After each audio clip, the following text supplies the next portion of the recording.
Above them, the loft emptied of men, and they climbed down the ladders and into the stableyard, washing and getting themselves ready for the day, shifting gentials with their hands, scratching asses, and generally just getting up. Her own company, Osrith noted, were indeed the most well presented, and Muriel called to them all to eat, and then return for sword practice. There had been a big dispute the day before between the Mercian and West Saxon guards as to where they could practice, which again had to be sorted by Steeper and Deirdwulf. A compromise had been reached in the end, but it made Osrith feel sad that rather than change practice times, why couldn't they all train together? They were all together for the same end, were they not? Then, Osrith chided herself on being a unionist, when she had just become a supporter of rebellion against King Edward, although a part of herself knew it made sense to train together, as she had done with so many warriors when she had been in Wessex herself. When the last man was down, Osrith saw Aldhelm slip through a hinged hatchway which was, up until then, just a door and nothing to suggest that it made to go on upwards. Muriel stood by the door, an empty board in his hand. She had also just noticed that he and Elfrith had exchanged eye contact with one another, Osrith's deputy giving Muriel a small, happy smile.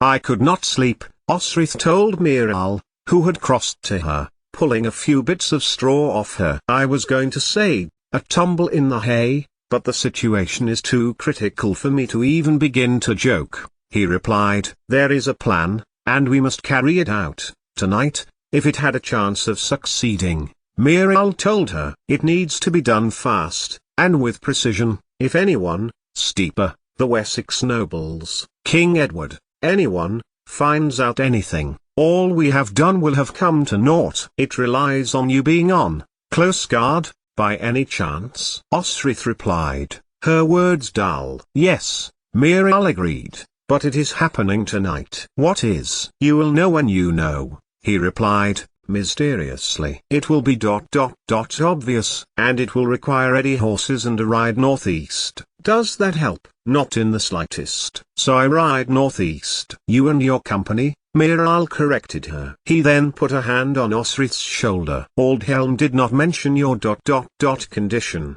Muriel cautioned her. "He has not adjusted his plans for you." "And nor should he," Osrith bit back, hotly, though was instantly sorry, realizing that the lack of sleep and hunger were affecting her more than she realized. "Sorry, Muriel," she began again. "I am not dying, and no, he is not going to, at all, ever. And I will be no liability to your plan. If I thought I was going to be, I would dash." "I know you would, Osrith," Muriel replied, soothingly. "I do not consider you any less of a warrior, and you are aware of your limits, even now," he added. "Listen," he continued, "we are going to entice Deirdwulf out of Aylesbury, then Springtrap. He must not be here when we launch our coup. Marrying Elfwin is a ruse, and we are encouraging him to search for her, one that Deirdwulf believed so strongly in now that he would be easy to manipulate. That is the plan. You need to get your men in Deirdwulf's orbit,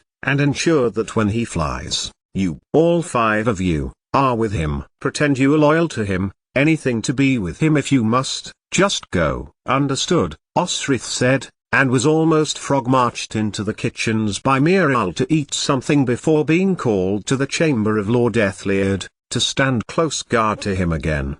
88,888,888. Then, things happened at pace. The sun, which had found a way to penetrate even this holed-up proto-tomb, reached its fingers through some gaps in the ceiling, and illuminated a pattern onto the rich carpet. It gave Osrith something to look at to take her mind of the dying man in front of her, off his mistress, who was growing thinner and sitting every hour that she could holding the man's hand. She looked at the dust motes flash in and out of the rays, then back to her men, who were standing so still it put Osrith to shame. Just as Osrith had resigned herself to more hours of this inertia, the door was flung open and a woman entered, striding her long legs over the carpet and standing at the foot of Lord Ethliard's bed.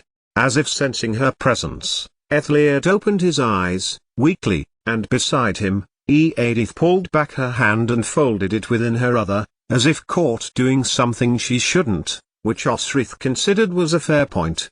"I must be dying," came a voice from between two dry lips. "Otherwise you would not be here." "Wife." Ethelred almost spat the last word at Ethelfled, and jerked forward a little, disturbing the clots and scabs which adhered to his scalp and his hair as he coughed, blood beginning to leach from his wound. Osrith's heart ran to pity to see him, as his cold-faced, indifferent spouse lingered at the end of his bed. "I have come about our daughter," Ethelfled began. "I have come to hear your decision on her spouse." "He will be ruler of Mercia," Ethelred said, "when I am gone," and he leaned forward again. "Which cannot be long, Ethelfled, which can only delight you." "Name him," Ethelfled was to the point. "Name him, so the kingdom can have a future again." And Osrith was quite sure that she saw the man try to smile. He held out a hand, then let it fall into his lap. "No," Ethelred replied. "She is to marry no one. Let one of the lords take my place." And as he said that, a groan like the waking of the dead came from his body, along with a quantity of feces, which oozed down the bed and began to soak into the bedding. Ethelfled turned on her heel, an expression on her face that suggested that Ethelred was entirely at fault for being in that state and that he wasn't helping anybody by dying.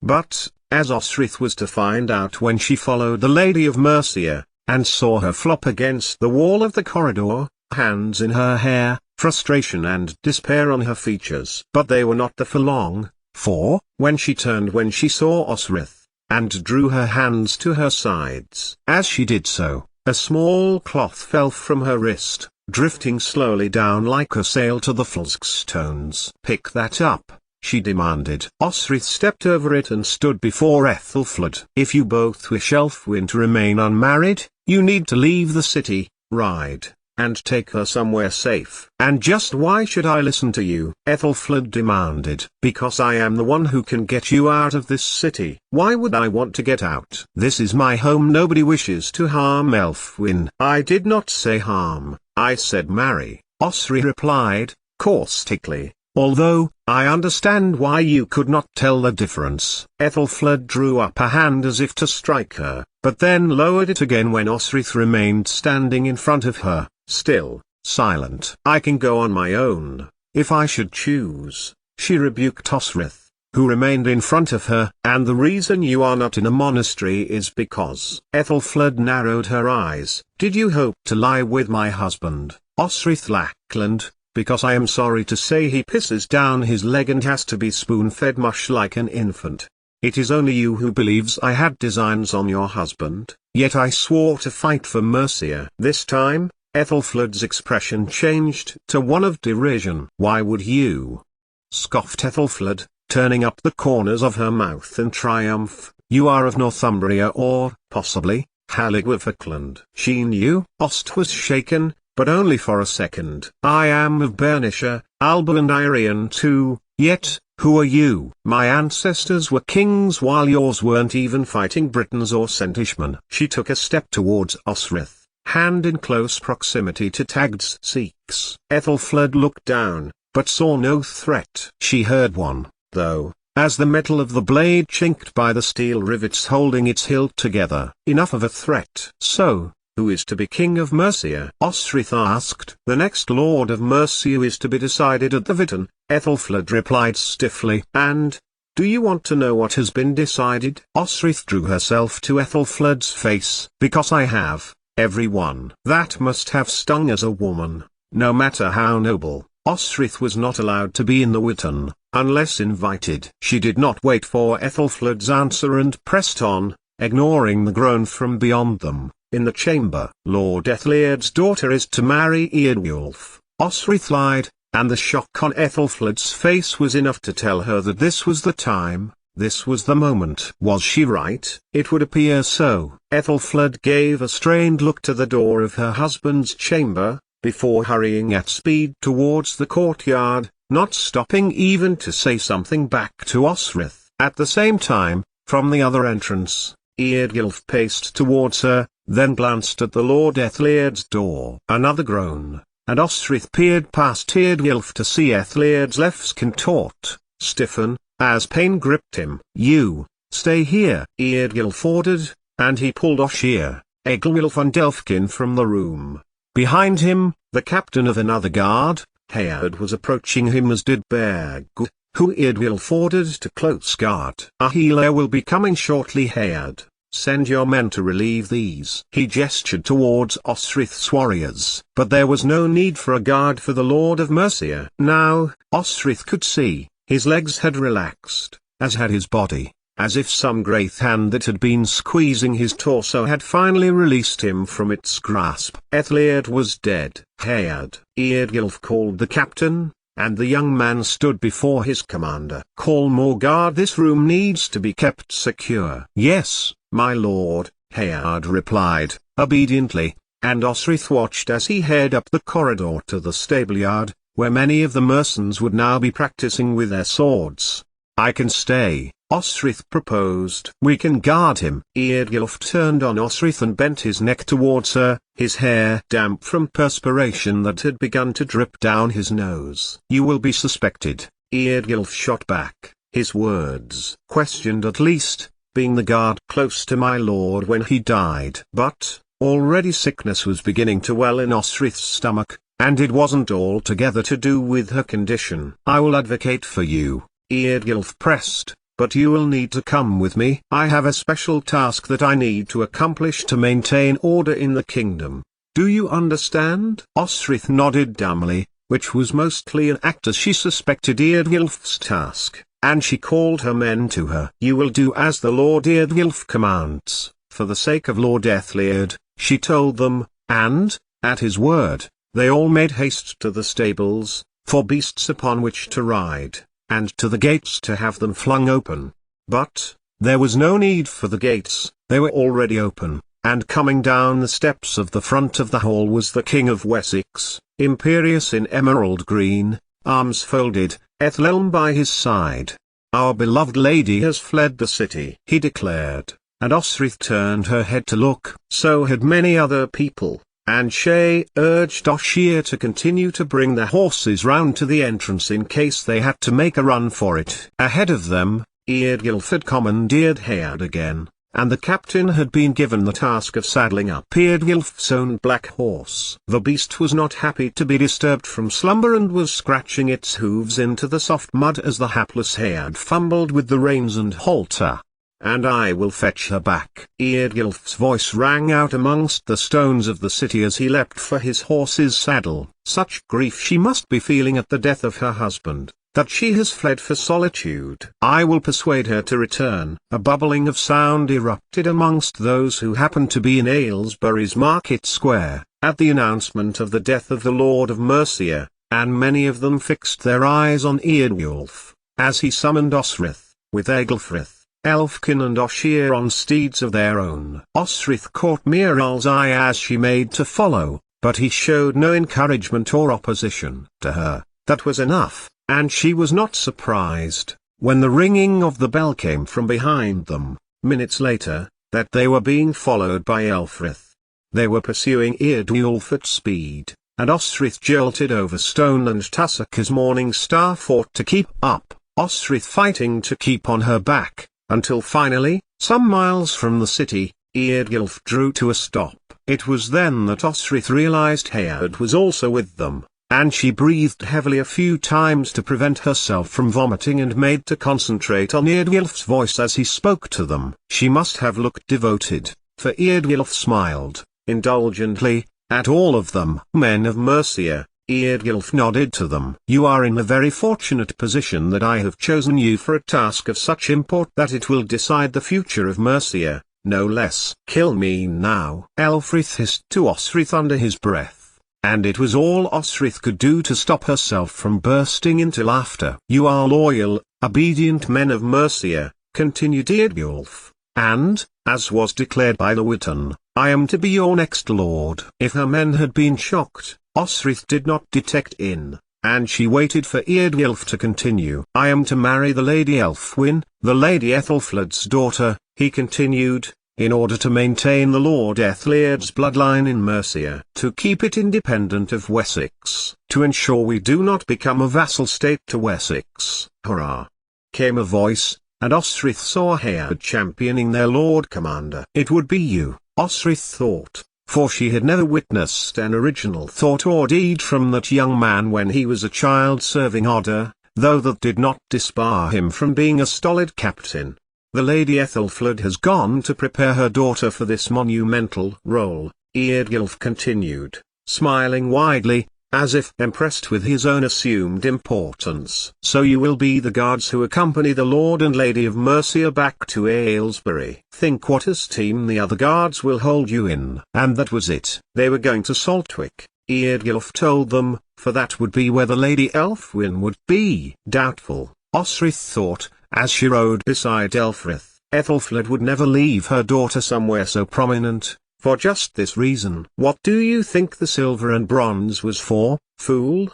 Snarled Elfkin that night, when they camped at Bycaster, within the ruins of the old Roman fort. Eardgilf had dragged Eglfrith and Oshia with him on guard duty, pleased with his own importance, and Elfrith had discussed the rebellion plans, forgetting, perhaps, that Heard had not been party to them. There was no love lost between Elfkin and Heard, for the latter had designs on the same woman, Elfrith told Osrith, who was clearly besotted with Elfkin, and they moved on the next day to within 5 miles of the Saltwick, the line of mountains on the horizon demarking an ancient boundary between them and the Welsh. Although Offa had dug his deep earthworks further east than the mountains, no Welshman could ride his horse directly into Mercia since. So Eardwulf called Osrith and Heard, his guard captains, beside him, and began to instruct them on what they were to do to gain entry to Saltwick, and what to do when they found the Lady Ethelfled and her daughter.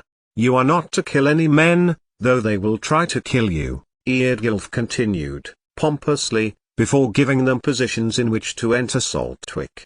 They were to storm the kitchen gate, which would result in a greater siege if the men inside the palace had realized they were under attack. But something was wrong. The place seemed too quiet. Too few men stood guard around the estate's perimeter. Do as the Lord Eardgilf commands, Osrith cautioned her men, as she led them around to the trees at the back, where there should definitely be men above as lookouts eyeballing her as she was eyeballing the ramparts. But be aware, it may be a trap. Elfrith, with Oshir and Elfkin, took off further to the left, where a small brook flowed past the back of the fortifications, as Eglfrith and Osrith moving back towards where they had come.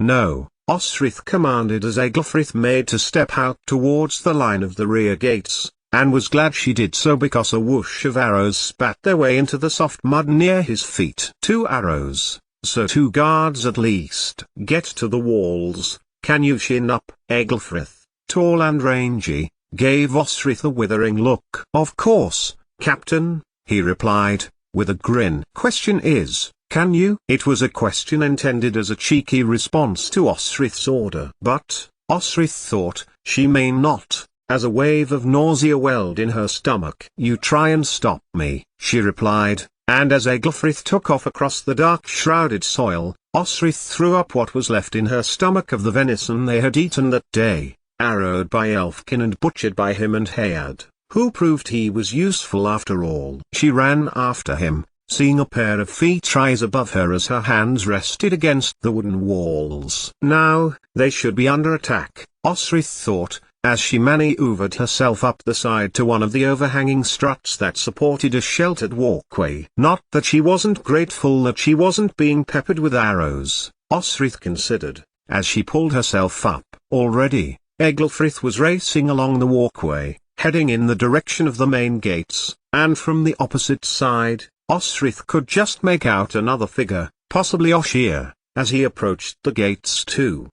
Between them the 2 warriors opened the gate, pulling on the ropes that allowed both doors to swing backwards. She had been there already, Osrith concluded, Ethelfled. She had been there and emptied Saltwick of every living person. Not even any servants to tend the livestock, if there were indeed livestock about, which Osrith considered unlikely, for there was little odour as would usually be in the courtyard. No horses stamped idly in their stalls.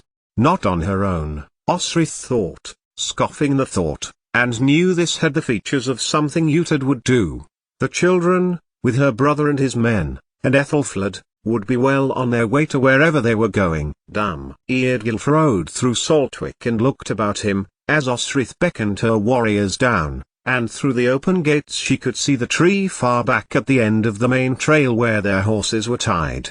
No luck, Osrith told her men, as they descended the fortifications, and she too swung herself down, ignoring the dizziness in her head. Oh, I would not say that, Eardgilf said, as he got off his horse. We can start by searching Ethelfled's estate, confiscate all we can carry, for it all belongs to the Lord Ethliard, and he gestured towards the inner doors, and gestured to Elfrith to begin breaking his way in. None of it belonged to Ethliard any more, Osrith thought wryly, and as she strode over to help her men, a thought occurred. If Eardgilf believed he was de facto Lord of Mercia, on the search for his absent bride-to-be, then, by extension, Saltwick was also his. Had he just staged his own invasion to gain entry? She looked about her again. Gain entry to an abandoned estate? Something just did not add up here. Crossing the courtyard, Osrith made for her men. Whatever was going on there, she was determined to be near the front, to lead them, to protect them from whatever plot was happening. And then she felt Buet skid from her hand. Osrith turned as a blade came at her again, and she turned, swiftly, reaching for tagged Sikhs, but could not swing her arm enough to wield it. If you want your captain to live, Eardgilf shouted across to Osrith's warriors, as they stopped with their good progress through the doors, with Oshir claiming entry by being the one to smash the crude pinion across the inside of the doors, and the basic gear mechanism crumbled to the floor. The men did not care any more about their competition about who was going to be the first to break in. What they did care about was that Eardgilf was holding a knife to Osrith's throat. "Did you think I did not know it was you?" The man snarled near her ear, then brought the blade away from Osrith, and challenged the man, probably Elfkin, although Osrith could not discern from the angle the commander was twisting her neck. "Upstart bitch, who thinks she could do a man's work." "I have done a man's work," Osrith replied, "many times over." She glanced at her men. "Do you think any warrior would follow a woman unless she had proved herself?" The blade nicked Osrith's skin just below her ear, but she pressed on, her hand trying to reach her hip, as she kept him talking. "Whatever did you think I was going to do to your sister all those years ago?"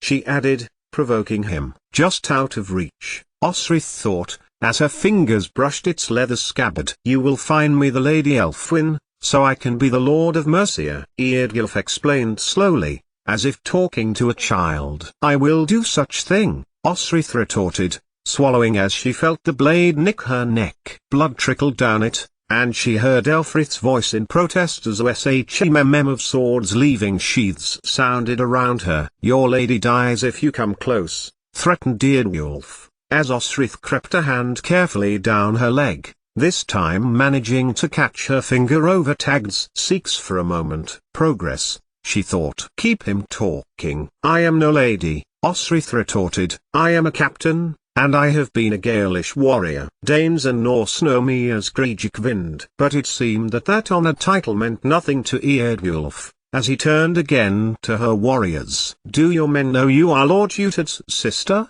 he asked her, loudly enough for all to hear. "Some," Osrith conceded, "and I hate him more than any Dane." And there she managed it, her once hand-wed husband's blade coming to her rescue once again as she got a good grip in its handle and looped it over her hand, aiming it towards Eardgilf, where she stopped it at the point of a slight but insistent pressure on his stomach. He lowered his blade and she stepped away from him, looking towards Buet. Oshir noticed, and he bent to pick it up before handing it to her. Osrith gave him a beaming smile as her sword came to rest just above his heart. "And because I hate him, and I hate her, I'll help you," Osrith thought. Otherwise, there was no plan, no direction, for she was running blindly out of her depth without being in full possession of the facts. What she did know was that to find the Lady Elfwin meant they would find Ethelfled and perhaps her brother, and it would use time up in which more facts would become apparent. Miral, she shouted to him, silently, why couldn't you have told me of the whole rebellion plan? There was no reason for you and Deirdgylf to be talking covertly to one another. Otherwise, my gamble could be a huge mistake here. Are you for Mercia, Lord Deirdgylf? Osrith asked, aware of every one of her men, and Heard too, staring at her. Independent of Wessex. And here, Deirdgylf gave her a frown, which Osrith took to mean, of course. What else? Because that was the point, however unpalatable, that a mercenary needed to rule, otherwise there would be civil war, and open season for all Danes and Northmen to help themselves.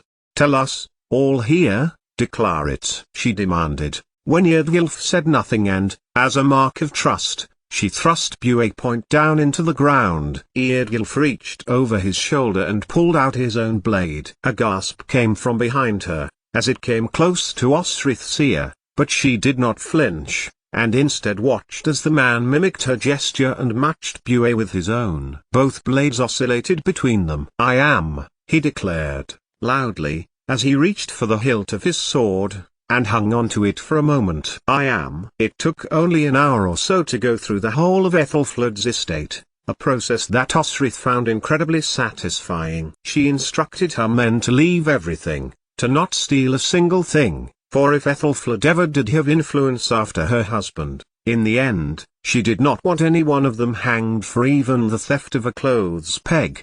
Nothing seemed to indicate whence they might have fled, but Osrith did find something that she did take, and folded the ancient parchment up so she could conceal it inside her trouser waistband until she could look over it at leisure.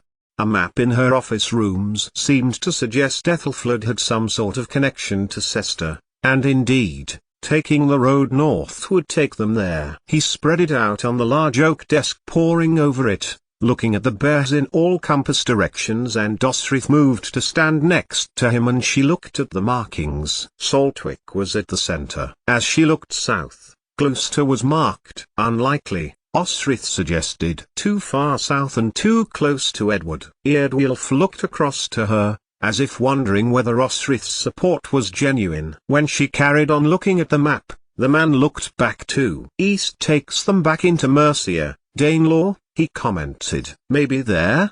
Because of the Lord Utard, you mean? Osrith said. You think he is in this? Can you conceive not? Who else would Ethelflaed trust? She looked back to the table again, her eye looking west. Would Hywel give her shelter? Perhaps. But my feeling is north. Deirdgylf traced his finger north. Cester. He tapped the parchment. Close to the sea, Northumbria further north. Choices. Good points, Osrith considered, and found herself agreeing. Of all of the directions they might have gone, north was her feeling too. There was another reason for Osrith to think Cester. Utard despised his elder son for adhering to Christianity. Utard, for he had been baptized thus, was the bishop of Cester. Was he seeing sanctuary with his son for Elfwin, her nephew? Osrith thought, as she looked at Cester again on the map. She watched Deirdgylf gather the map up and secrete it inside his jerkin, wondering on his claim. He seemed genuine enough, and his declaration that he was for Mercia could be nothing other than genuine. What if he did become lord? He was of Mercia, and plenty of men had taken the step into royalty through politic as well as battlefield circumstances, Sainid Mac Alpin, for one, offer of Mercia for another. Yet, was he strong enough to hold the country? Edward was strong, and Deirdgylf needed to be stronger. But Osrith suspected that he had not got the support of the other lords. Indeed, Burgred proposed his own son on the same course, that is, to be married to Ethelflaed's daughter, and even Burgred's opponents in the Witin might not support their enemy's challenger on the basis that Deirdgylf challenged, even if his claim of Elfwin had apparently been endorsed by poor, broken Ethelred before he had died, which, of course, it had not. Plus, Edward was in the position where even if Deirdgylf had everything going for him, he still could put him asunder. Not a strong candidate, Osrith thought as the men ate what they could find in the kitchens. Livestock had yet to be slaughtered, and Osrith had seen none, which might suggest Saltwick had been abandoned for some time. Yet, cheese sat in the pantry and milk that was not yet sour stood on a cold stone. The estate had been abandoned at 2 days at the most. Rest, gather your strength, Eardgulf commanded, clearly showing his skill as a leader, and Osrith found a chair on which to sit with the autumn sunlight irradiating her face. Osrith, you do have a plan? Elfrith sat beside her, as the men continued to go through the kitchen for anything else they could find to eat. Because someone has murdered the Lord Etheliad, and I am convinced that we are being set up for this. Osrith turned her head and put her hand on Elfrith's. She had suspected the same, and taking this line, of loyal, dogged warriors to a man nominee for Mercia also gave her time to find out who would frame them, and more importantly, why.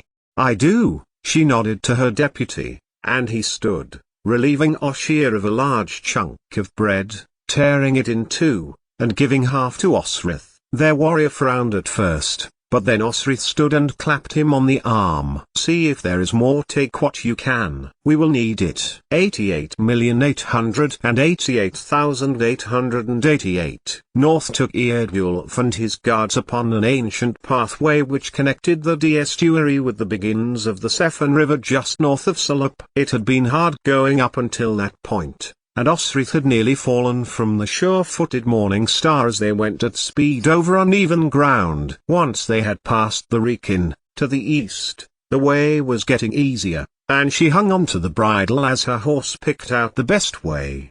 Of course, we may be going wrong, Hayard called over to Osrith, nervously, as they rode behind Eardgulf. The Lady Ethelfled could be anywhere,